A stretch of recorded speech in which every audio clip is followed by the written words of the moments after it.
Part 5. The Laughter Returns. The countdown to Earth's destruction showed 4 days and 17 hours when Dayho asked to speak with Throck alone. Commander Grell, who had been secretly helping them, managed to deliver the message.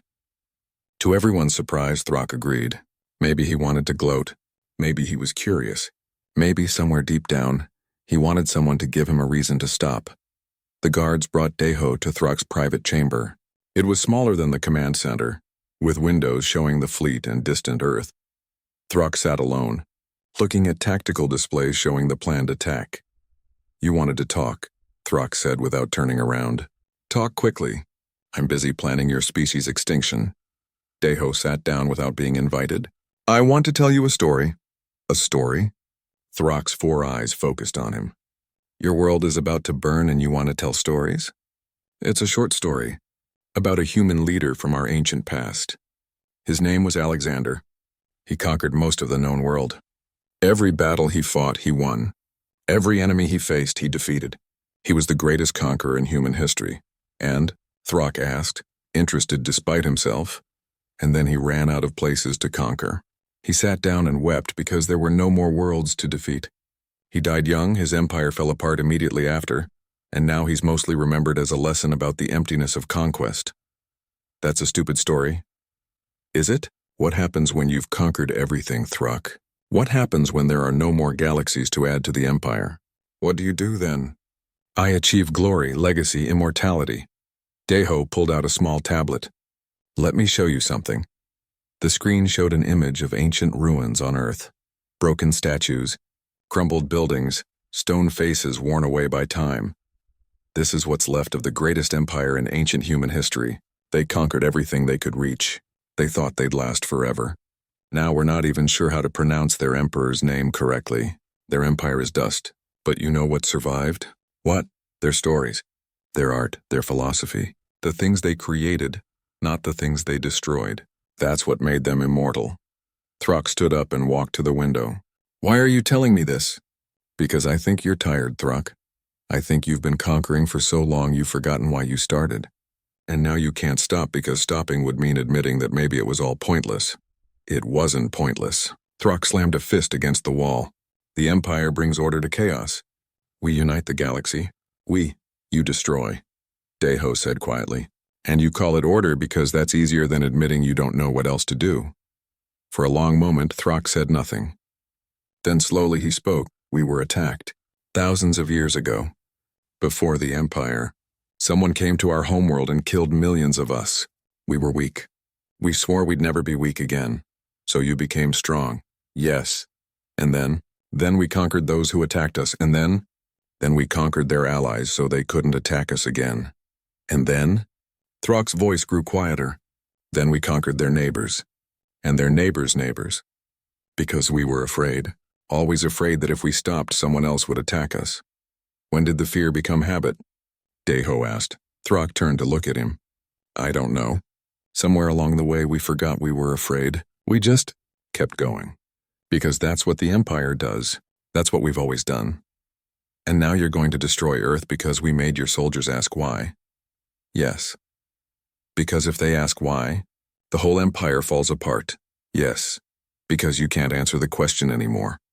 Throck sat down heavily. For the first time since Dayho had met him, the Supreme Commander looked old. Tired. "What would you have me do?" Throck asked. "Just stop? After 1,000 years of conquest? Just stop?" "Yes. And what would the Empire become?" "Whatever you want it to be. That's the terrifying and beautiful part. You get to choose." Dr. Hana's voice suddenly came through Dayho's communication device. "Captain, we're getting reports from Earth. The vaults are about to open. Admiral Sungmi couldn't wait any longer." Dayho looked at Throck. "In a few hours, humanity will remember how to fight. And we're very, very good at it. We stopped because any war would mean mutual extinction. If you attack Earth, we'll have nothing to lose. The vaults contain weapons that can destroy solar systems. AI generals that never lose. Biological weapons that evolve faster than any defense." "Then you'll fight," Throck said. "And everyone loses. Your empire, our commonwealth, everything. Because neither of us will stop until the other is completely destroyed. Then there's no choice. We fight and we all die." "Or," Dayho said, You make a different choice. You be the first Vraken in 1,000 years to choose something other than conquest. The countdown to Earth's attack showed 4 days and 2 hours. The countdown to the vault's opening showed 3 hours. Throck stared at the tactical display, showing Earth. His fleet was ready. His soldiers were prepared. One command and the attack would begin. He looked at Deho. Your people laughed at us. When I first appeared and declared war, they laughed. We did. Why? Because it was absurd. You showed up talking about conquest like it was the 21st century. Like war was normal. Like violence was the answer. We've spent 1,000 years learning better. It was like watching someone seriously suggest we bring back human sacrifice. It was ridiculous. And then Throck did something he hadn't done in 800 years. He laughed. It was a rough sound, like rocks grinding together, rusty from disuse, but it was definitely a laugh. You're right, Throck said, still laughing. It is ridiculous, all of it. 1,000 years of conquest and I don't even know why anymore. We're fighting because we've always fought. We're conquering because we've always conquered. That's the most absurd thing I've ever heard. He walked to the command console and entered a series of commands. What are you doing? Deho asked. Something different. A message went out to the entire Vraken fleet. All ships stand down. Cancel the attack on Earth. The Supreme Commander has ordered a cessation of all hostile actions. Confusion rippled through the fleet. Ship commanders requested confirmation. Throck confirmed. Some ships obeyed immediately. Others hesitated. A few refused, their commanders declaring Throck had been compromised by human mind control. Throck addressed the fleet directly. I have not been compromised. I have been reminded. Reminded that we started this as defense and turned it into obsession. Reminded that conquest is not purpose. Reminded that an empire built only on war has no foundation. This is weakness, one of his commanders shouted. The humans have infected you with their cowardice. No, Throck replied. The humans have infected me with their question.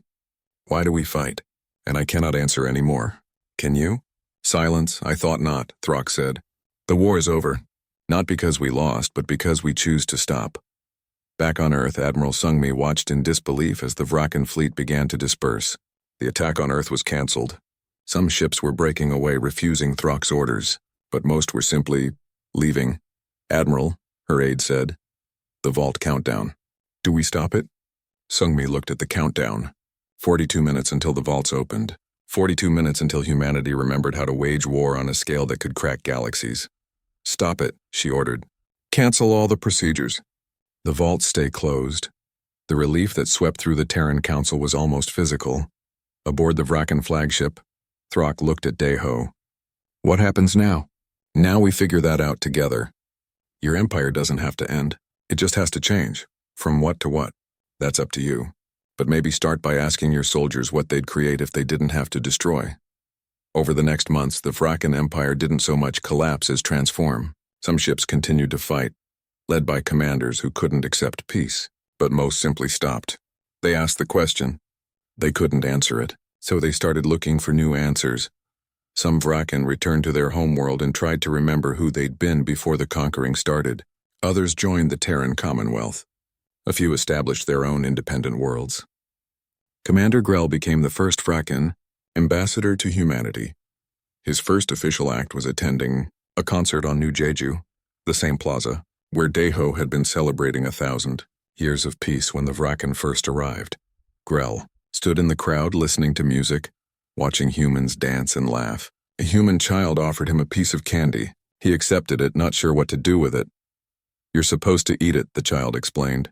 Grell tried it. Sweet, strange, completely impractical. He smiled.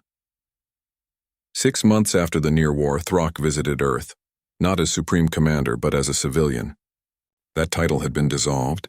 The Vraken no longer had a Supreme Commander because they no longer had an empire. He met Deho at a small cafe overlooking the Pacific Ocean. Your people have a saying, Throck said, watching the waves. Laughter is the best medicine. We do. I always thought it meant humor heals wounds. But it means something else, doesn't it? What's that? It means you're secure enough to see the absurdity in everything, even your own importance, Deho smiled. Took us 1,000 years to learn that lesson. Glad we could share it. They sat quietly, watching the sunset. It was the first sunset Throck had actually seen in centuries, not as a tactical advantage or a time marker, but just as something beautiful. Part 4. The Mutiny of Meaning. The brig of the Vraken flagship was surprisingly comfortable. Deho had expected a dark cell with energy bars, but instead they got a room with beds, basic facilities, and even a window showing the stars. It seemed the Vraken didn't often take prisoners and weren't quite sure what to do with them. Well, Junho said, sitting on one of the beds, that could have gone better. Could have gone worse too, Tail replied. We're alive. For now, Bora added. She was examining the door's locking mechanism with professional interest. Dr. Hana stood by the window, watching the Vraken fleet. Did you see their faces when we played the music? Some of them remembered something. I'm sure of it. One of them died for asking a question, Sumin said quietly. That young officer. Throck killed him just for wondering why they fight. Which means, Deho said, that the question is dangerous to them. If it wasn't, Throck wouldn't have reacted so violently. Tae-il pulled out his tablet. Surprisingly, the Vraken hadn't confiscated their devices. I managed to record some of the Vraken communication frequencies. Want to see something interesting? He projected a visualization of the ship's internal communications.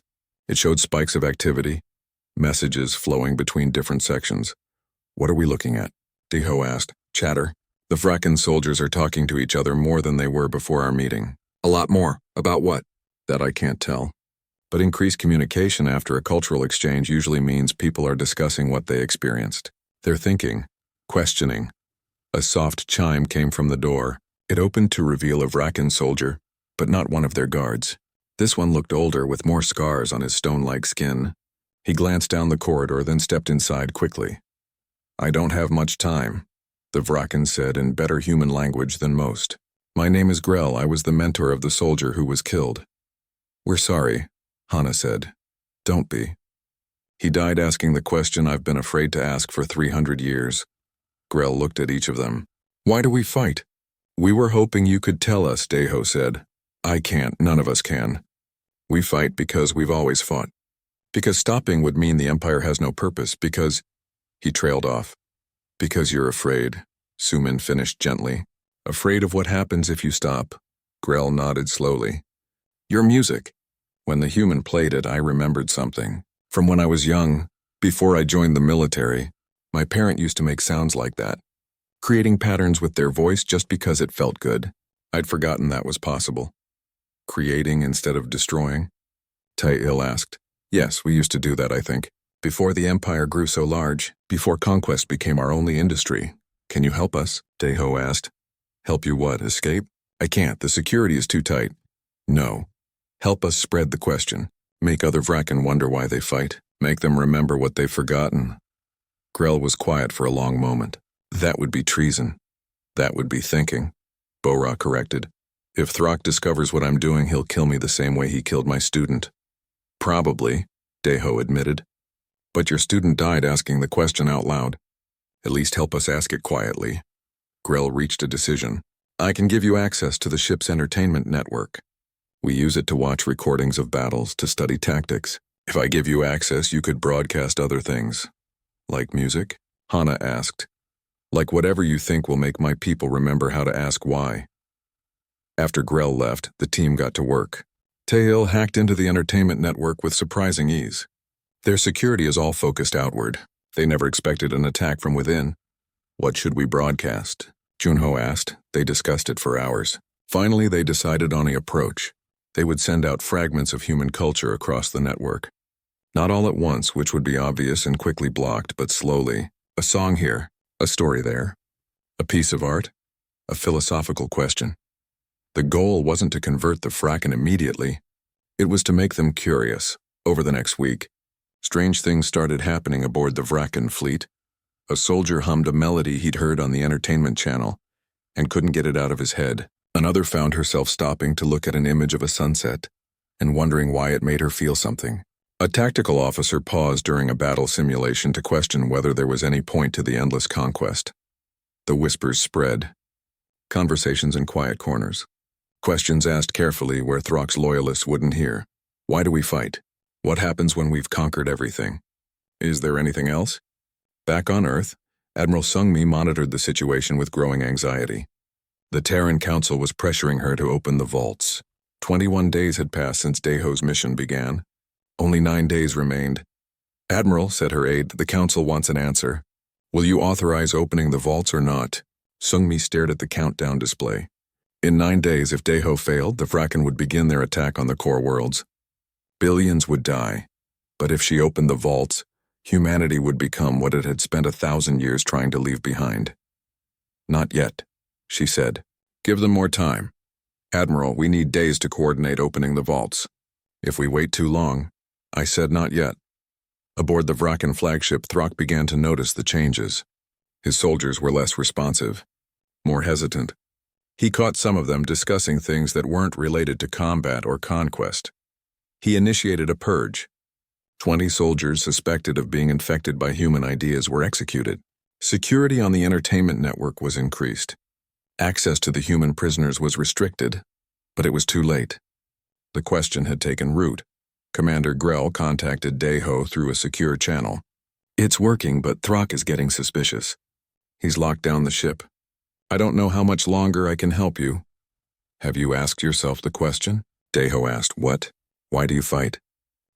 I don't know. I used to think it was for the glory of the Empire. But now I wonder if the Empire's glory is worth what we've sacrificed to achieve it. Then you've already helped us more than you know." The next day, something unprecedented happened. A Vraken ship broke formation and withdrew from the fleet. Its commander announced that he and his crew were done with conquest. They wouldn't fight the Empire, but they wouldn't fight for it either. Throck destroyed the ship immediately as an example. But 2 more ships broke away the day after. Then 5. Then 12. The Vraken Empire was fracturing not from external attack but from internal doubt.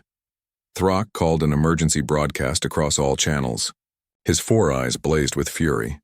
"The humans have poisoned your minds with their weakness. They make you question what should never be questioned. They make you doubt what you've always known. This is their weapon. Ideas that corrupt. Questions that weaken." He paused, and when he spoke again, his voice was cold. "I will show you what happens to those who make you question. I will show you what happens to those who infect the Empire with doubt." The screen shifted to show an image of Earth, beautiful and blue in space. "In 5 days, I will personally lead an attack on the human homeworld. We will burn their planet, kill their billions, erase their culture from existence. And you will all watch. You will all see what happens to those who make the Vraken question themselves." The transmission ended. In the brig, Daeho's team sat in silence. "We've run out of time," Hana whispered. Admiral Sungmi received the same transmission. She looked at the countdown. 5 days. She could wait no longer. "Begin the procedures to open the vaults," she ordered. The message she dreaded sending went out to all 847 human worlds. For the vaults to open, every single one had to approve. The votes started coming in. Yes. Yes. Yes. Humanity was about to remember how to wage war. Part 3. The Peaceful Weapon Captain. Daeho stood before his assembled team aboard the Eternal Dawn. They were an unusual group for what some were already calling the most important mission in human history. No soldiers. No weapons experts. No generals. Dr. Hana sat to his left. Her tablet filled with notes on Vraken biology and psychology, gleaned from their broadcasts. Tae-il, the young museum curator, had somehow convinced Admiral Sungmi that his knowledge of the war centuries would be valuable. Pilot Junho was there because someone had to fly the ship. Commander Bora had volunteered to come along despite her age. And Sumin, a diplomat who'd spent 40 years negotiating trade agreements, rounded out the team. "Let me make sure I understand the plan," Junho said nervously. "We're going to fly up to the biggest warship in the Vraken fleet, ask them politely to let us aboard, and then..." "What, show them some art?" "Yes," Daeho said simply. "That's the dumbest plan I've ever heard." "Probably," Daeho agreed. "But it's our plan." Dr. Hana pulled up her research on the main screen. "I've been analyzing every Vraken transmission we've received. Their language, their behavior, their ship designs. Everything points to a civilization that's been fighting for so long they've forgotten how to do anything else." "How is that possible?" Sumin asked. "Because fighting becomes its own purpose," Bora said. "I've studied Earth's war centuries. Nations would fight battles they'd already won just because stopping felt like weakness. The Vraken have probably been doing this for thousands of years. So we remind them there's something else, Deho said. We show them what humanity spent 1,000 years learning. That piece isn't weakness. It's strength. By showing them art? Junho repeated, still skeptical. By showing them purpose, Tail corrected. Art, music, stories, philosophy. Everything that makes life worth living beyond just surviving. Admiral Sungmi's face appeared on the communication screen. Captain, are you sure about this? We can still open the vaults. The council is ready. I'm sure, Deho lied. He wasn't sure at all, but he was certain that opening the vaults was worse than trying and failing. Then you have my authorization to proceed. And Captain, good luck. You'll need it. The transmission ended. Deho took a deep breath. Sumin, send a message to the Vraken flagship. Tell them we request a diplomatic meeting with Supreme Commander Throck. They'll probably ignore us, Sumin said. Or laugh at us, Junho added. Or kill us immediately, Hana suggested helpfully. Then we'll know we tried, Deho said. To everyone's surprise, the Vraken responded within an hour. The Supreme Commander will grant you an audience, came the reply. You may approach the flagship unarmed. Any sign of weaponry and you will be destroyed instantly. Well, Junho said, at least they didn't say no. The Eternal Dawn approached the Vraken flagship slowly. The ship was even more massive up close, covered in scars from countless battles. Weapon ports lined every surface. It looked like violence given physical form. They docked without incident. A squad of Vraken soldiers met them at the airlock. The aliens were tall, their stone-like skin marked with patterns that Hana quietly identified as probably battle scars or rank insignias. Each soldier carried weapons that looked capable of vaporizing a human, instantly. Follow, one of them said in rough human language. They walked through corridors that smelled of metal and something sharp that made Deho's eyes water. The walls were bare except for occasional displays showing Vraken victories. Conquered worlds. Defeated enemies. Monuments to war. Throck waited for them in a command chamber. The Vraken leader sat on a throne-like chair surrounded by tactical displays. His four eyes studied the humans with what might have been curiosity or contempt. Hard to tell. So, Throck said, the humans who laugh at death come to beg for mercy. We come to talk, Deho replied. Talk. Throck made a sound like grinding gravel. What is there to talk about? You surrender or you die. These are the only two options. We'd like to propose a third option, Sumin said calmly. And what is that? Understanding. Throck's four eyes blinked in sequence.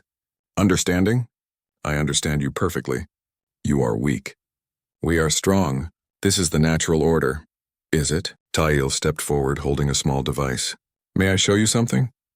The Vraken guards raised their weapons, but Throck waved them down. Show me. Tail activated a holographic projection. It showed a scene from Earth history. Two armies facing each other across a field, weapons ready. Then slowly, the projection showed what happened next. The armies didn't fight. They talked, negotiated, found a solution that let both sides survive. Weakness, Throck declared. Is it? Tail asked. Both armies survived. Both sides got to go home. Both civilizations continued to exist. If they'd fought, thousands would have died and the winner would have been weakened. Which choice was actually stronger? The one that shows courage. Fighting shows courage, does it? Bora spoke up. Or does fighting show fear? Fear that talking might not work. Fear that you might have to change. Fear that there's no other way. Throck stood up, his massive form towering over the humans. Enough philosophy. You came to convince me to spare you. Do it quickly or I'll have you thrown out the airlock. Deho nodded to Hana. She pulled out a small music player and activated it. Sound filled the command chamber. It was a simple melody played on a traditional human instrument called a gaiagium, soft strings creating patterns that rose and fell like breathing. Several Vraken soldiers stopped what they were doing. One tilted his head listening. What is this? Throck demanded, but his voice was quieter. Music, Hana said. Humanity creates it, just because it's beautiful. No practical purpose, no strategic value, just beauty. The melody continued. Deho watched the Vraken soldiers. Some of them looked confused. Others looked uncomfortable. One young soldier near the back had what might have been tears in his eyes. Stop it, Throck said. The music played on. I said stop it. Hana turned off the player. The silence felt heavy. This is your weapon. Throck laughed, but it sounded forced. Noise? This is supposed to convince me to abandon the conquest of your worlds? No, Deho said. It's supposed to remind you that there are things worth living for besides war. I live for victory. For the glory of the Empire. For what? Sumin interrupted. When was the last time you felt anything besides the satisfaction of winning? When did you last create something instead of destroying it? When did you last have a purpose beyond the next conquest? Thruk stared at her. For a moment something flickered in his 4 eyes. Then it was gone, replaced by anger. You dare question the purpose of the Vrakan Empire? We bring order to chaos. We unite the galaxy under one banner. You destroy, Bora said flatly. That's all you do anymore. And you call it purpose because admitting you've forgotten your real purpose would mean admitting the last 1,000 years were wasted. A young Vrakan officer stepped forward. Commander, permission to speak? Denied. Commander, please. When did we last ask ourselves why we conquer? Thruk moved faster than seemed possible for his size. He grabbed the young officer and lifted him off the ground. The Empire does not question. The Empire acts. Weakness is asking why. Strength is, the officer's neck snapped. Thruk dropped the body. The command chamber was silent. Any other questions? Thruk asked coldly, but Deho saw something. The other Vrakan soldiers were looking at their commander differently. Some with fear, yes, but others with something else, doubt. Take them to the brig, Thruk commanded. They have 29 days left to convince their people to surrender. Maybe watching from a cell will give them perspective. As the guards led them away, Deho caught Tail's eye. The young curator gave a small nod. Their mission hadn't succeeded. But it hadn't completely failed either. Seeds of doubt had been planted. Part 2. The Forgotten Arsenal. The Terran Museum of History stood in the oldest part of Geneva, built on ground that had witnessed human civilization for thousands of years. Captain Deho walked through its halls 3 days after the Vrakan destroyed the mining station.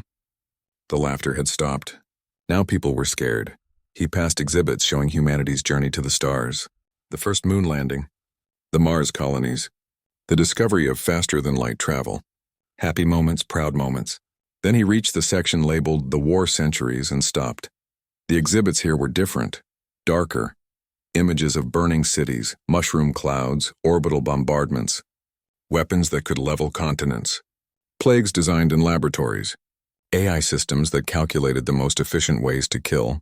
Humanity had spent 700 years perfecting the art of war until they'd become so good at it that any conflict would mean total extinction. So they'd stopped.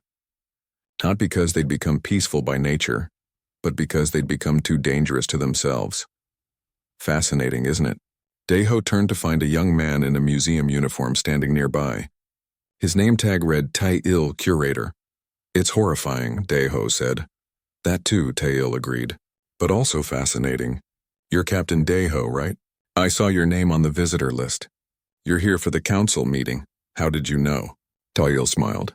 Because everyone who comes to this section lately is here for the council meeting.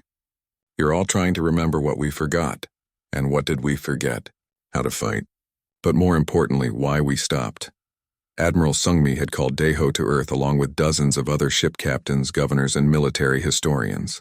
The Terran Defense Council met in an underground chamber that hadn't been used for its original purpose in centuries. The last time it had been activated was for an earthquake drill. Sungmi stood at the center of the room. She was a tall woman with gray hair and the kind of presence that made people listen. She'd been in charge of the Defense Council for 20 years, a job that had been mostly ceremonial until 3 days ago. Let's be clear about our situation, she began. The Vrakan have made their intentions obvious. They want our worlds and they're willing to kill for them. Our defensive satellites didn't even recognize their attack as hostile. Our systems are so outdated they categorize the mining station explosion as an industrial accident. Nervous laughter rippled through the room. We have no military, Sungmi continued. No weapons. No training. We have diplomatic vessels like Captain Deho's ship, science vessels, transport ships, and pleasure cruises. The most powerful weapon in our current arsenal is a mining laser that takes 6 hours to charge. So what do? Asked Governor Yunji from New Seoul. Surrender? No, said a new voice. An old woman entered the chamber. She wore a military uniform so ancient that Deho had to check his historical knowledge to place it. Commander Bora, retired military historian. She had to be over 100 years old. We don't surrender, Bora said, her voice surprisingly strong. Because we're not defenseless. We're just forgetful. She activated a holographic display in the center of the room. It showed a map of the solar system with 12 locations marked in red. These are the vaults, Bora explained, built during the final years of the war centuries. Humanity didn't achieve peace by destroying our weapons. We achieved it by locking them away. The room went silent. Each vault contains weapons and technology from the war centuries. Bora continued. Planet crackers, biological agents that evolved to defeat any immune system, AI generals that can predict enemy movements with 99% accuracy, reality warping devices, quantum weapons, things we don't have names for anymore because we agreed to forget them. Why? Someone asked. Why keep them at all? Because our ancestors weren't stupid, Bora said. They knew that someday someone might threaten us. They wanted us to have a choice. But they also knew how dangerous these weapons were, so they made the locks require unanimous approval from every single one of our 847 worlds. It was designed to be nearly impossible to open. Admiral Sungmi looked grim. Commander Bora has proposed that we open the vaults. The chamber erupted in argument. Half the council members were shouting in favor, half were shouting against. Daeho sat quietly thinking. Dr. Hana leaned over to him. What do you think?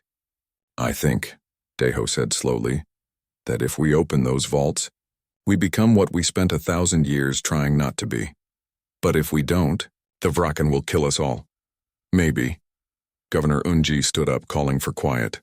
We can't do this. The moment we open those vaults, we admit that peace was just a pause between wars. We tell our children that violence is always the answer if the threat is big enough. We become the Vraken. Better to be the Vraken than to be dead, someone argued back. Admiral Sungmi raised her hand for silence. We'll vote. But first, I want everyone to understand what we're voting on. Tai-Il, the young curator from the museum, had apparently been called as an expert. He activated another display showing footage from the war centuries. Cities burning, armies of drones, ships destroying each other in orbit. This is what humanity was, Tai-Il said quietly. We were very, very good at war. The best in our region of space, as far as we knew. We won every conflict, but each victory made us better at fighting, and being better at fighting made conflicts more deadly. Eventually, we had weapons that could destroy solar systems. That's when we realized we had to stop or we'd destroy ourselves. So we locked it all away, Bora added. But we didn't destroy it because we knew human nature. We're survivors, and sometimes survival means fighting. Or, Daeho said, standing up, sometimes survival means finding another way. Everyone looked at him. What other way? Sungmi asked. Talk to them, we tried. They destroyed a mining station as an answer. Not talk, Daeho said. Listen, learn, understand why they fight. They fight because they're conquerors, someone said. It's what they do. Maybe, Daeho said. But nobody conquers for 1,000 years without a reason.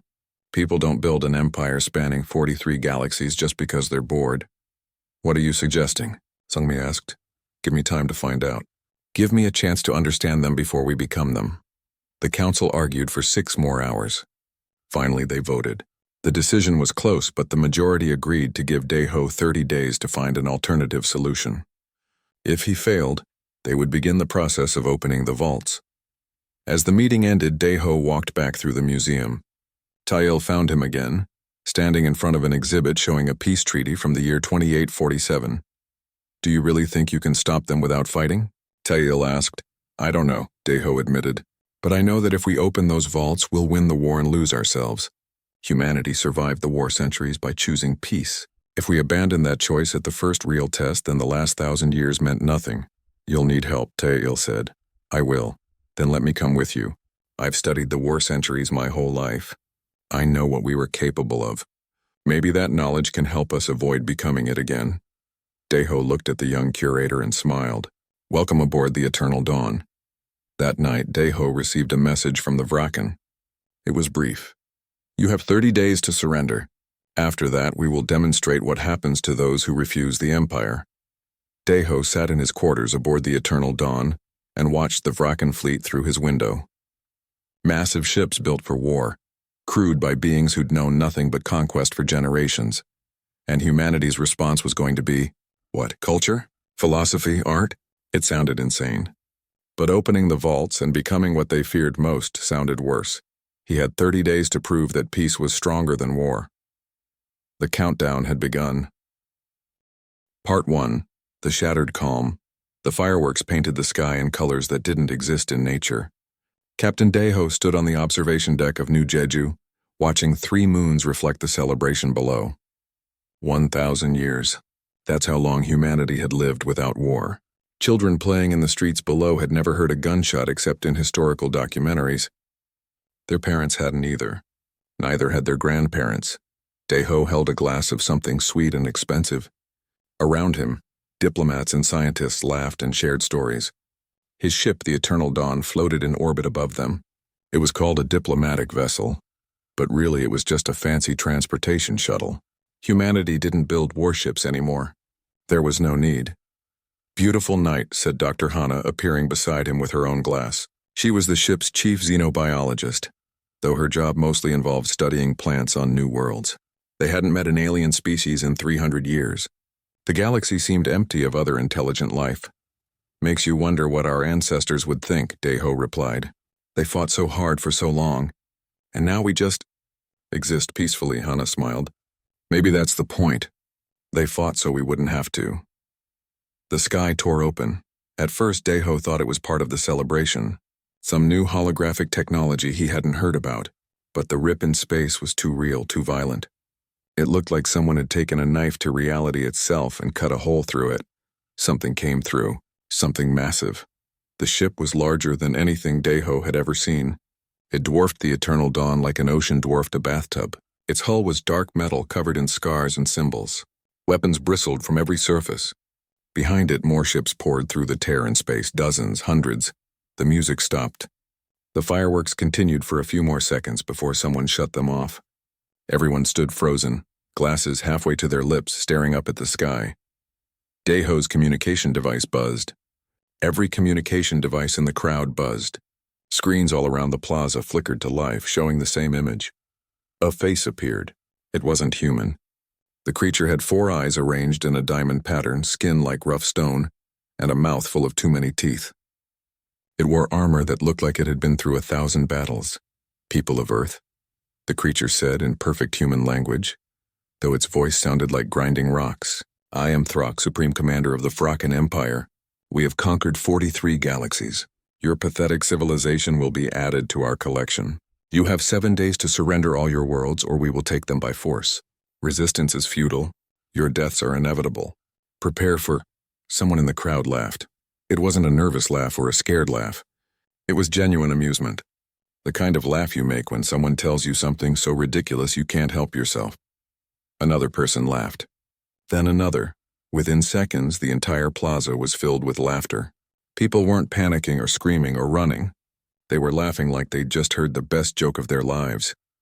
Daeho felt it too, a bubble of laughter rising in his chest. It was absurd. Completely absurd. Here they were, celebrating 1,000 years of peace, and some alien shows up declaring war like it was the most normal thing in the world. Who does that? Who just appears and declares war without even saying hello first? On the screen, Throck's 4 eyes widened. His mouth opened and closed. He looked confused, then angry, then more confused. The transmission cut off abruptly. The laughter died down slowly. People looked at each other, wiping tears from their eyes. "Was that real?" someone asked. "Had to be a prank," another person said. "Really good CGI, though. Maybe it's some kind of performance art for the celebration?" Daeho's device buzzed again. This time it was Admiral Sungmi, head of the Terran Defense Council. Her face appeared on his screen and she wasn't laughing. "Daeho, get back to your ship immediately," she said. "We're calling an emergency council meeting." "Admiral, was that real?" "We think so. Get to orbit now." The celebration broke up quickly after that. Not in panic, but in confusion.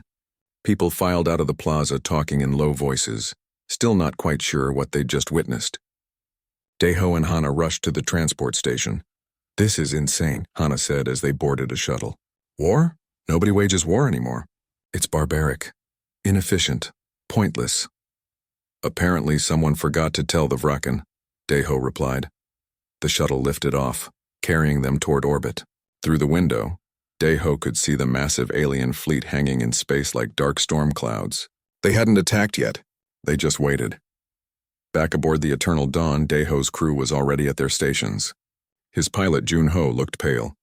The young man had joined the diplomatic service because he loved flying, not because he expected any danger. "Captain, we're receiving transmissions from all over the Commonwealth," said his communications officer. "Nobody knows what to do. Half the planetary governors think it's a hoax." "What about the Defense Council?" Dae-ho asked. "They're trying to meet, but it's taking time.